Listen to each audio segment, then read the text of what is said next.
Hola hermanos siniestros, bienvenidos a Radio Siniestros. Es un placer estar con ustedes esta terrorífica noche. Mi nombre es Jorge, saludos a todos nuestros oyentes y gracias por el apoyo. En este segmento Noche de Terror les estaré contando las historias más siniestras y espeluznantes. Comencemos. Primera historia.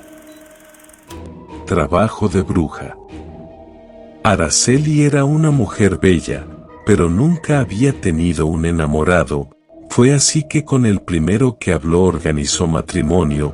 Ellos vivían en los Altos, como llamaban aquella región.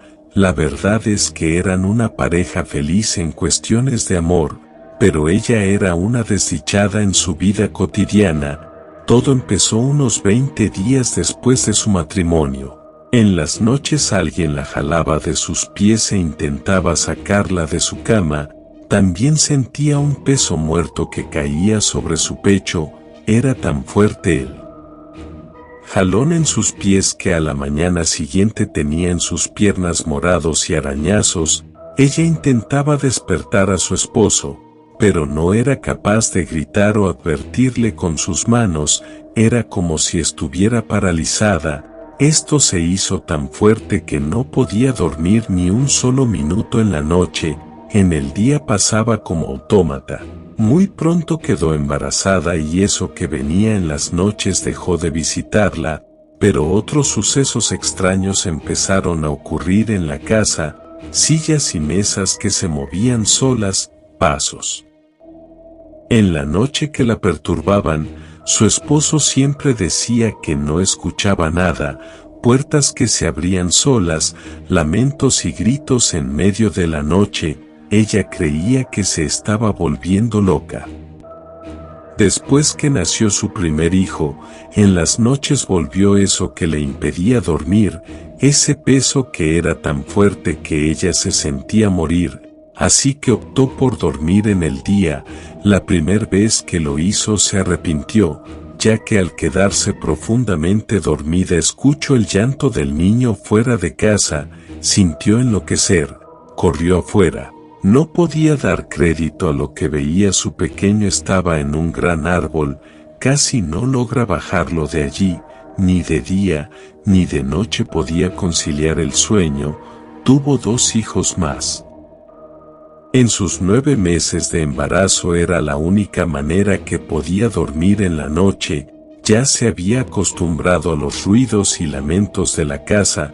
También había consultado con varias brujas de la región, pero la respuesta de todas era la misma: el trabajo que le estaban haciendo era bastante delicado y difícil de enfrentar. Casi 6 años vivió Araceli en este infierno. Los niños muchas veces despertaban llorando en la noche o a plena luz del día porque decía que un hombre muy negro estaba en la casa. Araceli sentía que no podía más, aunque le insistió a su esposo de cambiar de residencia. Él siempre decía que como iba a dejar la casa, que era la herencia de su padre. Una tarde que subía un anciano que le decían Toto, el cual tenía fama de ser brujo, pero nunca se le vio ejercer tal profesión. Desde que vio a Araceli dijo que en ella algo no estaba bien, algo que cualquiera podía notar, ya que la pobre mujer estaba solo en los huesos. Ella sintió un alivio con solo ver a Toto y le pidió ayudarla. Él se quedó pensativo y le dijo que él ya no hacía esa clase de trabajos. Ella cayó de rodillas y le imploró sacarla de ese infierno. Toto la miró fijamente y le dijo que le dijera todo lo que estaba viviendo. Ella le narró cada parte de su suplicio. El anciano no usó nada como lo hacen otros, simplemente le dijo que alguien cercano la odiaba y quería su muerte, solo que ella era una mujer fuerte y había resistido. Ese alguien era una bruja. En las noches era quien la visitaba. Cuando estaba embarazada no podía hacerlo porque el feto es luz, es la muestra de Dios en la tierra. Como no podía hacerlo en el día, porque las brujas con la luz del sol no tienen poder. Había dejado restos de algún muerto en la casa. Este era quien visitaba en el día o el que hacía ruidos en la casa. Le dijo también que este muerto hace lo que hace, porque la bruja no lo deja descansar en paz. Le promete dejarlo volver a la luz cuando acabe con ella. Lo primero era buscar en toda la casa un objeto extraño. Este debía tener un polvo entre café y negro y muchas veces algunos huesos. Después de encontrarlo debía llevarlos al cementerio y enterrarlos, donde los dejara. Debía encender una vela blanca y dejar un vaso de agua. Le advertía que ella liberaría esa alma y ésta se vengaría de quien no le permitió descansar. Araceli dijo que no le importaba si esa persona fuera quien fuera. Había sido capaz de hacerle tanto daño que pagara las consecuencias. Ahora ese era el primer paso para espantar esa alma en pena por culpa de la bruja. El segundo era sembrar alrededor de la casa 12 plantas de estramonio, una planta que espanta a las brujas, pero cada que se sembrara uno debía rezar esta oración: con el poder de Dios y el Espíritu Santo te cierro el paso, a mi casa, a mi vida y a mi familia. Cada que se sembrara uno debía rezar la oración. Antes de irse le advirtió de nuevo que eso traería consecuencia para quien hubiera hecho ese mal. Araceli le preguntó cuánto le debía.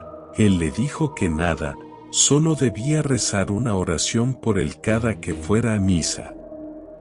Araceli hizo todo al pie de la letra. Entre las tejas de la cocina encontró una bolsa como la que decía, la tierra y unos pequeños huesos, tal vez falanges de las manos. Lo llevó al cementerio y después sembró el estramonio. En casa todo era paz, pero unos 20 días después de esto, a su esposo le llegó una noticia que su hermana Magnolia estaba muy enferma, que fuera a verla. Araceli dejó los niños con su madre y acompañó a su esposo. A pesar que Magnolia poco los visitaba, era muy querida por ella porque se conocían desde niñas. Desde que entraron en casa, Araceli supo la verdad. Dio unos pasos atrás y se retiró de la casa. El esposo no le preguntó nada. Volvieron a casa y ella se enteraba de cómo la estaba pasando su cuñada. Por lo que decía su esposo, ella nunca volvió a visitarla. Casi 2 años duró el infierno de Magnolia. Murió en los huesos. Ya no podía comer y los médicos no podían decir qué mal la aquejaba. Cuando murió el esposo de Araceli estaba a su lado. Las últimas palabras antes de morir fue: dile a Araceli que me perdone. Él no entendió nada. Aún así le dio la razón a su esposa. Araceli nunca supo por qué su cuñada y amiga quiso hacerle ese daño. Segunda historia. Narrada por Lorena. El amarre. Tenía solo 18 años, obsesionada con el amor de un hombre. Me enamoré perdidamente de él, y él se aprovechó de eso. Al saber que lo amaba, me utilizó como quiso. Cuando ya no quiso seguir con el juego, solo me botó. Enojada fui donde un brujo. A este le pedí ayuda, le dije que me hiciera una especie de amarre. Al otro día le llevé todo lo que me pidió. Al cabo de un mes el amarre dio resultado. Aquel hombre lo tenía de nuevo conmigo, con la diferencia de que ahora él me amaba. Se casó de inmediato conmigo. Cuando el amor maternal comenzó a inundar mi ser, le pedí un hijo. El entusiasmado me dijo que sí. Pero después de 2 largos años intentándolo, no quedé embarazada. Nos hicimos los exámenes correspondientes y el resultado arrojó que él era estéril. Quedé devastada. 4 meses pasaron después de eso. Durante un día en mi trabajo, conocí a un hombre. Este era muy apuesto, me llamó tanto la atención y yo a él. Fue como amor a primera vista. En ese tiempo tenía ya 20 años. Este nuevo hombre en mi vida hizo que tomara la decisión de dejar a mi esposo, pero este no lo tomó a bien, me dijo que no, que lo de nosotros era para siempre. Entonces, al ver que no quería dejarme ir, fui de nuevo con el brujo, le dije que quería deshacer el amarre. El brujo, al oír mis palabras, me dijo que eso no podía ser y que él me lo había advertido antes, que ese amarre era irrompible, un trabajo especial. Me hallé desesperada, no encontraba qué hacer. Yo no quería más a mi esposo, estaba enamorada de aquel hombre y él me amaba a mí también. Pensé hasta en asesinar a mi esposo, estaba desesperada, este no me dejaba de tocar y me exigía sus derechos de esposo. Después de 2 meses me di cuenta que estaba embarazada, era obvio que mi hijo no era de mi amor imposible. Ahora más que nunca tenía que ver cómo hacía para que mi esposo me dejara libre. Al contarle todo a mi amante, este me dijo que huyéramos, de inmediato le dije que sí. Así que planeamos huir un sábado en la noche, pues ese día mi esposo se iba con sus amigos a tomar.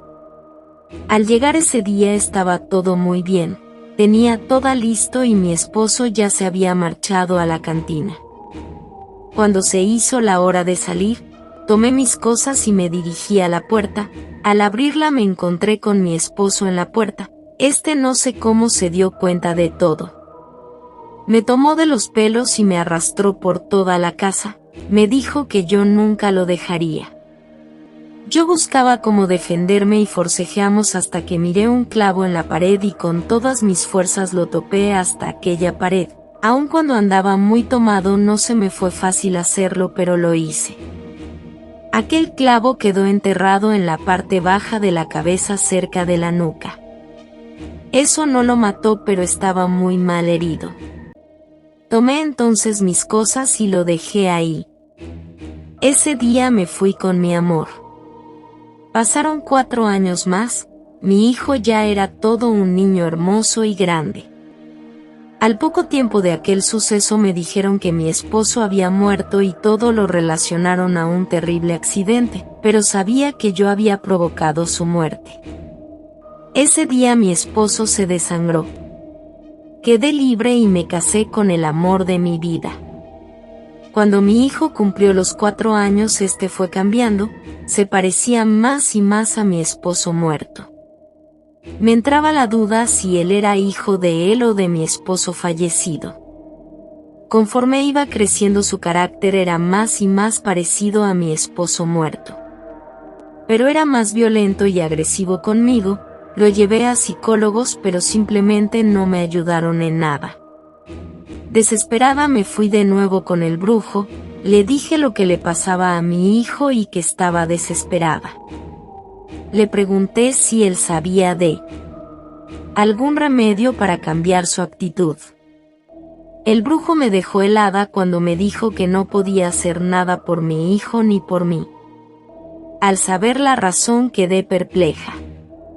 Este me dijo que mi hijo no podía cambiar porque quien realmente era mi hijo era mi esposo fallecido, que ese había reencarnado en él.